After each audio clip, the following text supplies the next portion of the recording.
नमस्कार विद्यार्थी मित्रांनो, ऑनलाईन शिक्षक एएसबी या चॅनलमध्ये आपले मनापासून स्वागत आहे। एसएससी मार्च 2022 इयत्ता 10वी गुणवंत विद्यार्थी मार्गदर्शन। आज आपण mathematics part first and part second म्हणजेच गणित भाग 1 आणि गणित भाग 2 विषयाच्या संदर्भात आपण सविस्तर माहिती घेणार आहोत। यामध्ये प्रामुख्याने आउटलाइन ऑफ क्वेश्चन पेपर प्रश्नपत्रिकेचं स्वरूप पाहणार आहोत। त्यानंतर मॉडेल आन्सर पेपर नमुना उत्तरपत्रिका कशी असावी तेही पाहणार आहोत। त्यानंतर टॉपिक वाइज वेटेज प्रत्येक प्रकरण वाइज गुण किती असतील तेही आपण पाहणार आहोत।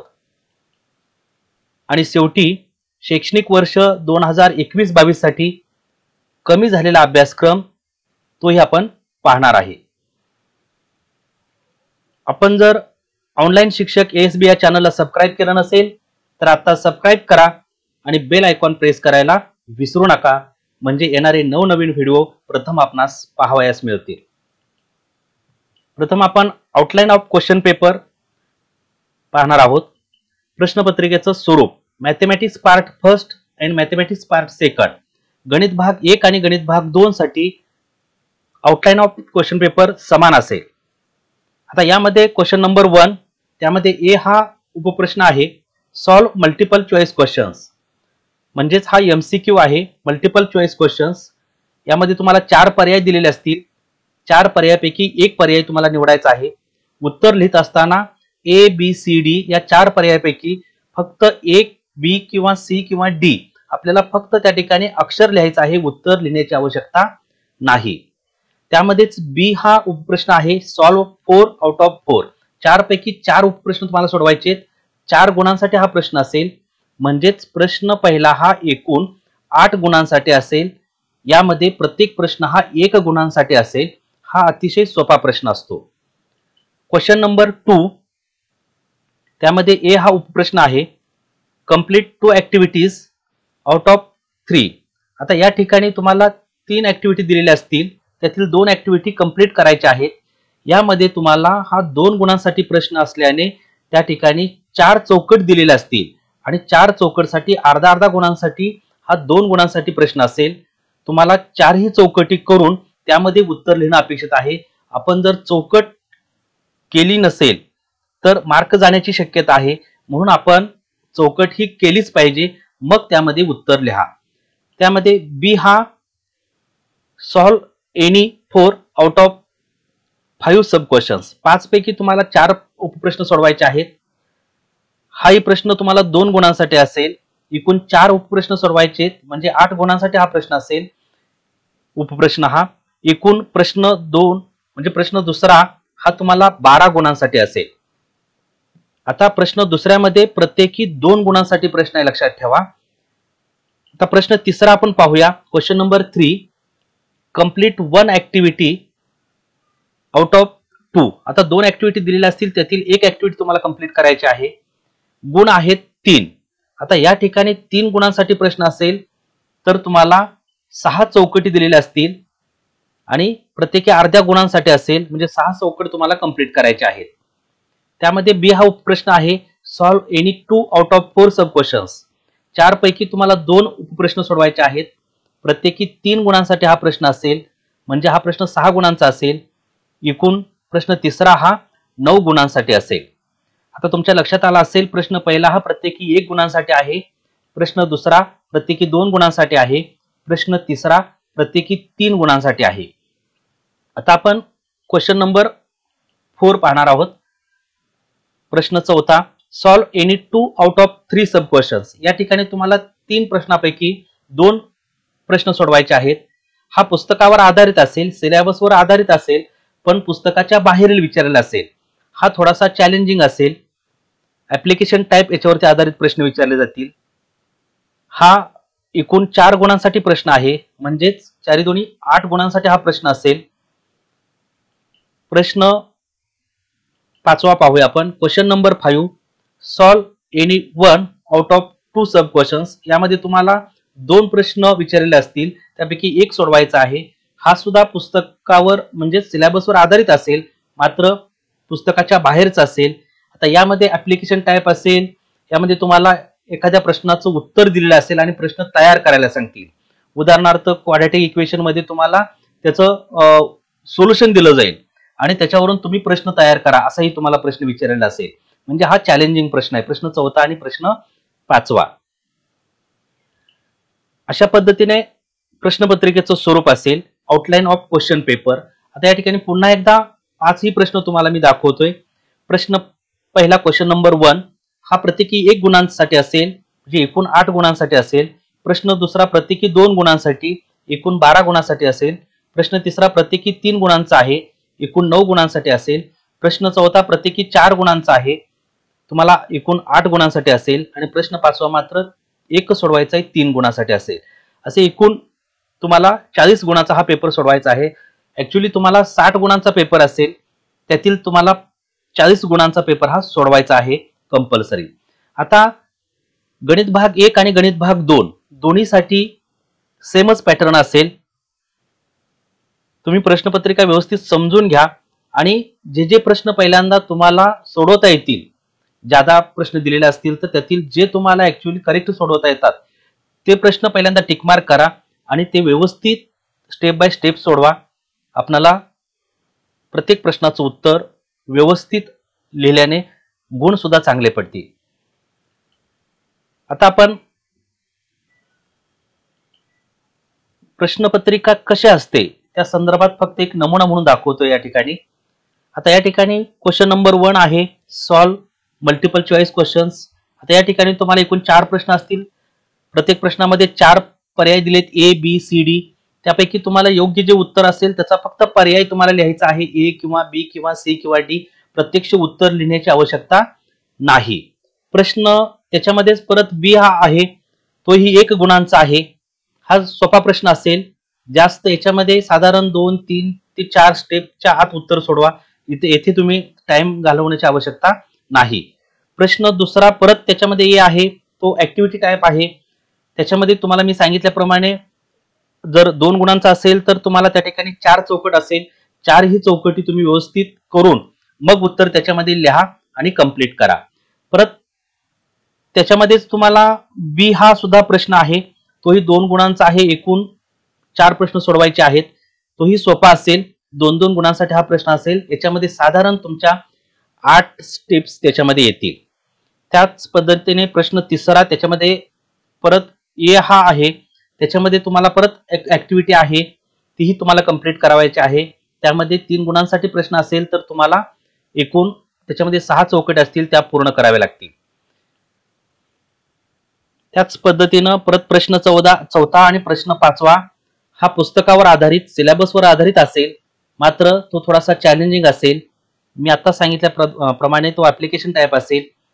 तुम्हाला उत्तर दिलं असेल, त्याच्यावरून तुम्हाला प्रश्न तयार करणे असेल किंवा थोडंसं ऍप्लिकेशन टाईपवर आधारित असेल. आता आपण मॉडेल आन्सर पेपर पाहूया. ऍक्च्युली उत्तरपत्रिका कशी सोडवायची याविषयी मी थोडीशी माहिती देणार आहे.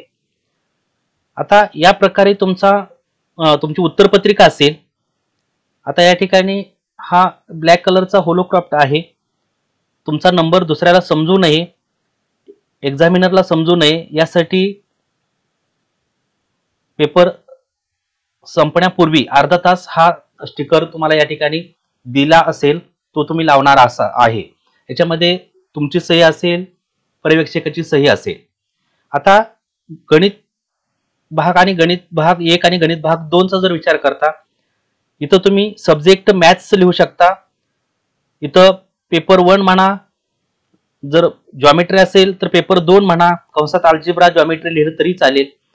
त्यानंतर दिनांक टाका. इथं मात्र लँग्वेज लिहिताना तुम्ही इंग्रजी लिहा. इथं चुकून अल्जेब्रा लिहिलेला आहे, एक नमुना मी दाखवतो. ऍक्च्युली इथं लेखनाची भाषा ही तुमची सेमीचे विद्यार्थी असेल तर इंग्लिश लिहिणं अपेक्षित आहे. आता बाकीचा भाग तुम्हाला माहिती आहे, उत्तरपत्रिका 1 मुख्य, आणि जर तुम्ही पुरवणी घेतली असेल तर 1, 2, 3 घेतले असेल तर, समजा 2 पुरवणी घेतले असेल तर 1 + 2 = 3. आता तुमची उत्तरपत्रिका कशी तपासली जाते? एक्झामिनर जो असतो तो रेड कलरनं तपासतो. त्या ठिकाणी बेरीज वगैरे करतो. नंतर मॉडरेटर असतो तो ब्लॅक पेननं तुमचा पेपर एक्झामिनरनं तपासलेला आहे का नाही बरोबर तो पाहून या ठिकाणी गुण देत असतात. म्हणजे तुमचा पेपर 2 वेळा चेक करून परत 3ऱ्या वेळा चीफ मॉडरेटर चेक करतात आणि अशा पद्धतीने तुमचा 3 वेळा पेपर हा चेक केला जातो, लक्षात ठेवा. म्हणून लिहित असताना व्यवस्थित स्टेप बाय स्टेप उत्तर लिहा.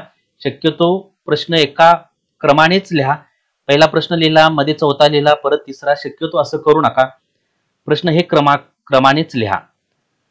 ठीक आहे. आता आपण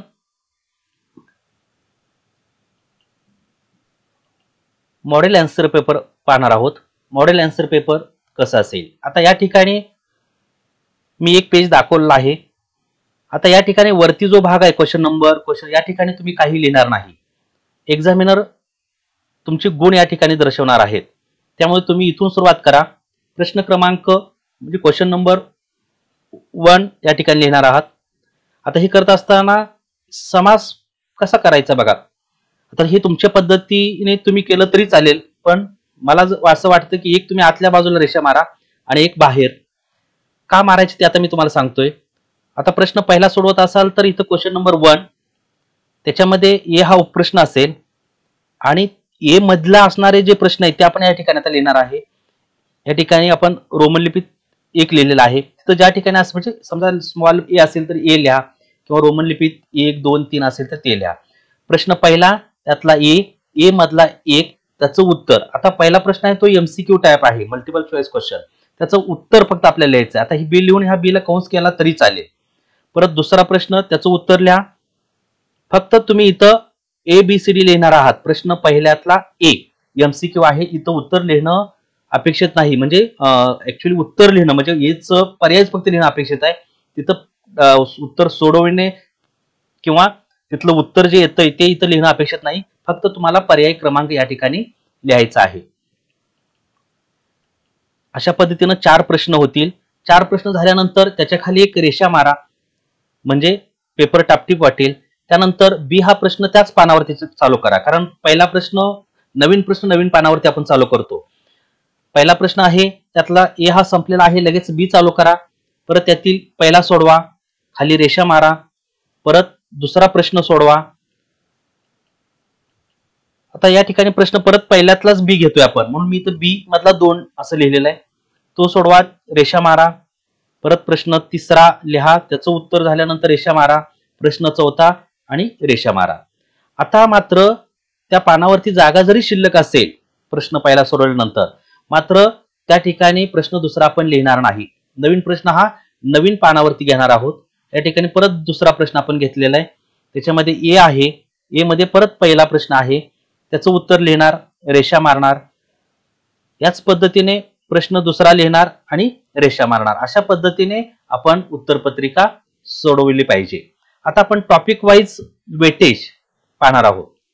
आता मॅथमॅटिक्स पार्ट फर्स्ट गणित भाग 1 अल्जेब्रासाठी आपण विचार करतोय. आता याच्यामध्ये प्रकरण वाईज आपण आता विचार करतोय. पहिलं प्रकरण आहे लिनियर इक्वेशन इन 2 व्हेरिएबल्स. अतिशय सोपं प्रकरण आहे. ऍक्च्युअली हे प्रकरण 12 गुणांसाठी कोरोनाच्या अगोदरच्या आपल्याला अभ्यासक्रमामध्ये हे दिलेलं आहे की 12 गुणांसाठी हे प्रकरण आहे. दुसरं प्रकरण आहे क्वाड्रॅटिक इक्वेशन. तिसरं प्रकरण आहे अरिथमेटिक प्रोग्रेशन, हे 8 गुणांसाठी. क्वाड्रॅटिक इक्वेशन 12 गुणांसाठी. आणि चौथं प्रकरण फायनान्शियल प्लॅनिंग. ऍक्च्युअली हे प्रकरण परीक्षेला नाही.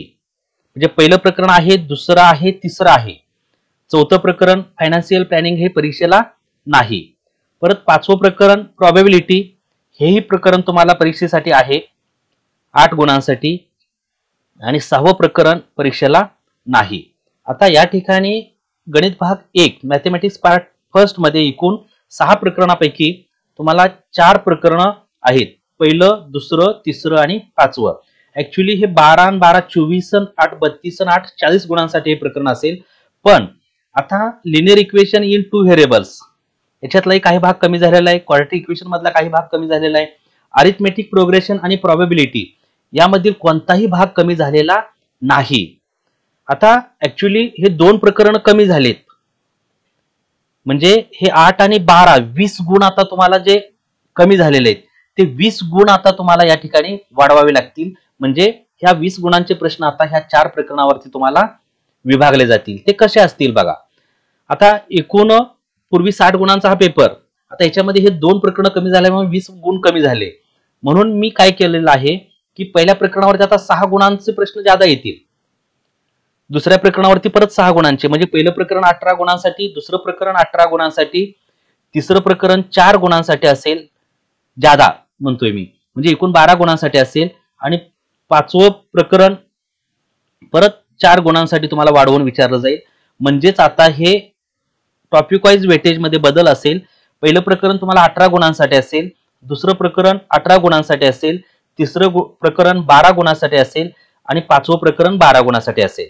असे एकूण तुम्हाला 60 गुणांचा पेपर असेल, त्यातील 40 गुणांचा पेपर तुम्हाला लिहायचा आहे. आता या ठिकाणी हे आपण गुण वाढवलेत. का वाढवलेत? तर 4थं आणि 6वं प्रकरण सिलेबस मधून कमी झालेलं आहे. म्हणजेच पहिलं प्रकरण 18, दुसरं प्रकरण 18 गुणांसाठी, तिसरं प्रकरण 12 गुणांसाठी, आणि 5वं 12 गुणांसाठी. आता अशा पद्धतीने तुम्हाला 60 गुणांचा पेपर असेल. हा आता आपण गणित भाग 1 साठी पाहिलं. आता आपण गणित भाग 2 म्हणजेच मॅथमॅटिक्स पार्ट सेकंड यासाठी आपण पाहूया. आता यामध्ये पहिलं प्रकरण आहे सिमिलॅरिटी, समरूपता. ऍक्च्युली हे 10 गुणांसाठी तुम्हाला विचारलं जायचं. दुसरं प्रकरण पायथागोरस थेरम, हे प्रकरण 7 गुणांसाठी विचारलं जायचं. तिसरं प्रकरण सर्कल 12 गुणांसाठी विचारलं जायचं. जॉमेट्रिकल कन्स्ट्रक्शन हे प्रकरण 7 गुणांसाठी असायचं. कोऑर्डिनेट जॉमेट्री 7 गुणांसाठी तुम्हाला विचारलं जायचं. ट्रिग्नोमेट्री 7 गुणांसाठी असायचं. आता याच्यातील ऍप्लिकेशन टाइपचे प्रश्न तुम्हाला विचारले जाणार नाहीत. आणि मेन्शुरेशन हे 7वं प्रकरण पूर्णपणे वगळण्यात आलेलं आहे. ऍक्च्युली जॉमेट्री मध्ये फक्त 7वं प्रकरण वगळण्यात आलेलं आहे. बाकी तुम्हाला प्रत्येक प्रकरणात काही भाग कमी केलेला आहे. आता ऍक्च्युली हे 10 गुण आता तुम्हाला ह्या प्रत्येक 6 प्रकरणावरती तुम्हाला दिले जातील. आता हे 60 गुणांचा पेपर आहे. याच्यातले आता आपण सिमिलॅरिटीसाठी तुम्हाला 3 गुण आता वाढवून येईल, म्हणजे त्यामध्ये जास्त प्रश्न तुम्हाला विचारले जातील. पायथागोरस थेरमवर आधारित 2 प्रश्न तुम्हाला म्हणजे 2 गुणांसाठी विचारलं जाईल जादा. सर्कल मध्ये 3 गुणांसाठी जादा प्रश्न विचारले जातील. जॉमेट्रिकल कन्स्ट्रक्शन मध्ये 1 गुणांसाठी, कोऑर्डिनेट जॉमेट्री मध्ये 1 गुणांसाठी, आणि ट्रिग्नोमेट्री मध्ये ऍक्च्युली त्यातलाच भाग कमी केलेला आहे, म्हणजे ते आहे असं 7 गुणांसाठी तुम्हाला जर विचारलं गेलं तर असे एकूण हे 60 गुणांचा पेपर असेल. म्हणजे सिमिलॅरिटी तुम्हाला 13 गुणांसाठी असेल, पायथागोरस थेरम 9 गुणांसाठी असेल, सर्कल 15 गुणांसाठी असेल, जॉमेट्रिकल कन्स्ट्रक्शन 8 गुणांसाठी असेल, कोऑर्डिनेट जॉमेट्री 8 गुणांसाठी असेल, ट्रिग्नोमेट्री 7 गुणांसाठी असेल. असे एकूण 60 गुणांचा हा पेपर असेल. अशा पद्धतीने आपण प्रकरण वाईज वेटेज पाहिलेलं आहे. आता आपण कमी झालेला अभ्यासक्रम पाहणार आहोत. आता ऍक्च्युली हा अभ्यासक्रम प्रत्येक शिक्षकाने आपणाला दिलेला असेल, तरी पण या ठिकाणी मी कमी झालेला अभ्यासक्रम थोडक्यात सांगतोय आपणाला. Mathematics part first. आता याच्यामध्ये chapter 1 linear equation in 2 variables,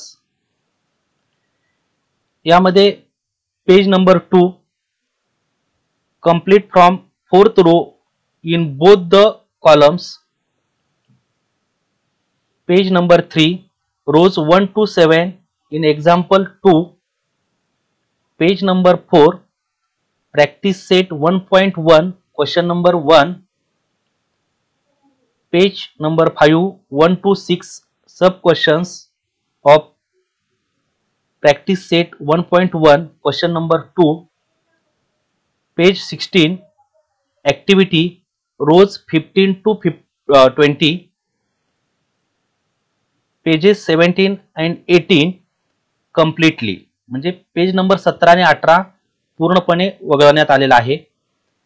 page 19 activity all examples from practice set 1.4. Page 28, problem set 1, all sub questions of question 6.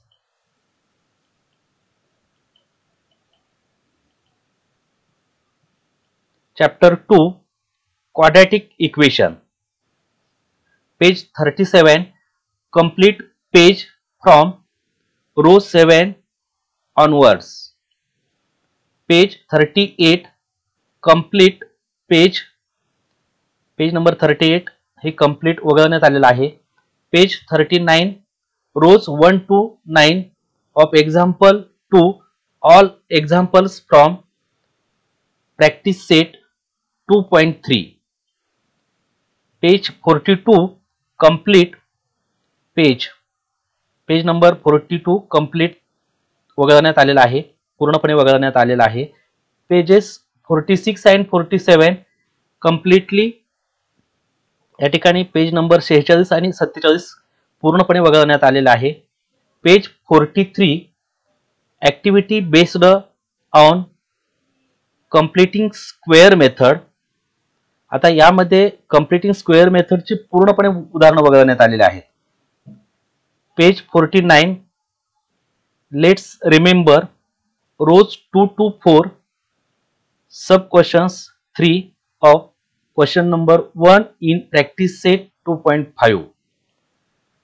Page 53, sub questions 6 in question 1 in problem set 2. आता या ठिकाणी page 50 question number 5 and 6 from practice set 2.5.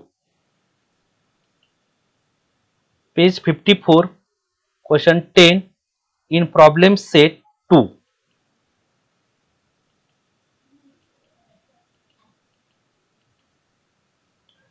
Chapter 3, arithmetic progression. आता याच्यामध्ये कोणताही भाग वगळण्यात आलेला नाही. No portion has been omitted. Chapter 4, financial planning. हे प्रकरण पूर्णपणे वगळण्यात आलेलं आहे, कम्प्लिटली ओमिटेड. चॅप्टर 5, प्रोबॅबिलिटी, संभाव्यता. याच्यातीलही कोणताही भाग वगळण्यात आलेला नाही. No portion has been omitted. Chapter 6, statistics, completely omitted. हा पूर्णपणे हे प्रकरण वगळण्यात आलेलं आहे. अशा पद्धतीने मॅथमॅटिक्स पार्ट फर्स्ट मधील कमी झालेला अभ्यासक्रम आपण पाहिलेला आहे. ऍक्च्युली हा अभ्यासक्रम जरी कमी झालेला असेल, फक्त हा परीक्षेला असणार नाही. No question will be asked from the omitted portion. However students should study the omitted portion. Actually जरी हा अभ्यासक्रमातून कमी झालेला असेल तरीही विद्यार्थ्यांनी त्याचा अभ्यास करणं गरजेचं आहे. Because it may be useful for further study. म्हणजे तुम्हाला पुढच्या दृष्टीनं हे सर्व उदाहरणं सुद्धा महत्वाचे आहेत. परीक्षेला फक्त येणार नाहीत, पण तुम्ही अभ्यास करणं गरजेचं आहे. आता मॅथमॅटिक्स पार्ट सेकंड मधील कमी झालेला अभ्यासक्रम आता आपण पाहूया. Mathematics part 2, chapter first, similarity, समरूपता. या प्रकरणामधील कमी झालेला अभ्यासक्रम पाहूया. Page 8, theorem of an angle, bisector of a triangle, rows 14 to 21. Page 9, entire page, पूर्ण पेज ते वगळण्यात आलेलं आहे. Page number 9. आता पेज नंबर 10 तेही पूर्णपणे वगळण्यात आलेलं आहे. Page 11, remember this example 3 and 4. आता रिमेंबर म्हणून तुम्हाला तिसरं आणि चौथं उदाहरण दिलेलं आहे, तेही वगळण्यात आलेलं आहे. Page 12, example 2 and activity. पान नंबर 12 वरती उदाहरण 2 दिलेलं आहे आणि ऍक्टिव्हिटी हे भाग वगळण्यात आलेला आहे. Page 13, activity practice set 1.2, sub questions 1, 2, 3 of example first. Page 14 and 15, practice set 1.2, example 3, 5, 6, 7, 8, 9 and 11. Page 28 and 29, set 1 मधलं एक्झाम्पल 8, 9 अँड 10. प्रॅक्टिस सेट 1 मधला एक्झाम्पल 8, 9 अँड 10.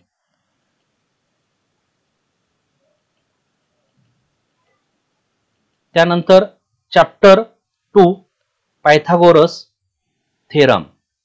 आता यामध्ये page number 40 to 42 entire pages म्हणजे पूर्ण 40 ते 42 म्हणजे 40, 41 आणि 42 हे तिन्ही पेजेस वगळण्यात आले आहेत. पेज 43 प्रॅक्टिस सेट 2.2 वगळण्यात आलेला आहे. Page 44 problem set 2 example 1 sub question 6. Page 45 and 46 problem set 2 example 8, 9, 12, 17, 18. Chapter 3 circle page number 75 theorem of angle between tangent and secant rows 5 to 23. पाचव्या ओळीपासून ते 23व्या ओळीपर्यंत सर्व लाईन्स वगळण्यात आलेल्या आहेत. पेज 76 टू 82 एंटायर पेजेस म्हणजे 76 ते 82 हे सर्व पेजेस अभ्यासक्रमातून वगळण्यात आलेले आहेत. Page 83 problem set 3 example 1 sub questions 7. Page 87 to 90 87 ते 90 प्रॉब्लेम सेट 3 एक्झाम्पल 13, 15, 16, 18, 22, 24 वगळण्यात आलेला आहे. चॅप्टर 4 जॉमेट्रिकल कन्स्ट्रक्शन यामध्ये कोणताही भाग वगळण्यात आलेला नाही. म्हणजे ऍक्च्युली सर्व अभ्यासक्रमामध्ये आहे. No portion has been omitted. यातला कोणताही भाग वगळण्यात आलेला नाही. चॅप्टर नंबर 5 कोऑर्डिनेट जॉमेट्री यामध्ये page number 116 slope of a line activity 1. Page number 117 to 121 entire pages म्हणजे 117 पासून ते 121 पर्यंतचे सर्व पेजेस वगळण्यात आले आहेत. Page 122 and 123 example 6, 7, 8 of practice set 5.3 problem set 5 sub questions 4 of example 1 sub question 1, 2, 3 of example 2 example 9, 10 and 22. अशा पद्धतीने 5 प्रकरण आपण पाहिले. चॅप्टर नंबर 6 ट्रिग्नोमेट्री त्रिकोणमिती मधला भाग pages 132 132 to 137 word problems are omitted. यामध्ये जे शाब्दिक उदाहरण आहेत 132 पासून 137 पानापर्यंत हा पूर्णपणे वगळण्यात आलेला आहे. Chapter number 7 mensuration completely omitted. यातील हा 7वं जो प्रकरण आहे मेन्शुरेशन हे पूर्णपणे वगळण्यात आलेला आहे. पुन्हा एकदा परत हा अभ्यासक्रम जरी वगळण्यात आलेला असेल तरी विद्यार्थ्यांनी ते अभ्यास करणं गरजेचं आहे. No question will be asked from the omitted portion म्हणजे कमी झालेल्या अभ्यासक्रमावर तुम्हाला प्रश्न विचारले जाणार नाहीत. However students should study the omitted portion on their own because it may be useful for the further study. म्हणजे जरी तो अभ्यासक्रमातून आपण कमी केलेला भाग असेल तरी मात्र तुम्हाला भावी दृष्टीने ते प्रश्न महत्त्वाचे आहेत. म्हणजे तुम्ही ते अभ्यास करणं गरजेचं आहे. मात्र परीक्षेला ते प्रश्न तुम्हाला विचारले जाणार नाहीत. अशा पद्धतीने आज आपण गणित भाग 1 व गणित भाग 2 या दोन्ही पेपरसाठी प्रश्नपत्रिकेचा नमुना असेल, मॉडेल आन्सर पेपर असेल, प्रत्येक प्रकरण वाईज वेटेज असेल आणि कमी झालेला अभ्यासक्रम ही सर्व माहिती आपण सविस्तर पाहिलेली आहे. आपल्याला जर हा व्हिडिओ आवडला असेल तर नक्कीच शेअर करा, लाईक करा आणि आतापर्यंत तुम्ही जर सबस्क्राईब केलं नसेल चॅनलला तर सबस्क्राईब करा. थँक्यू.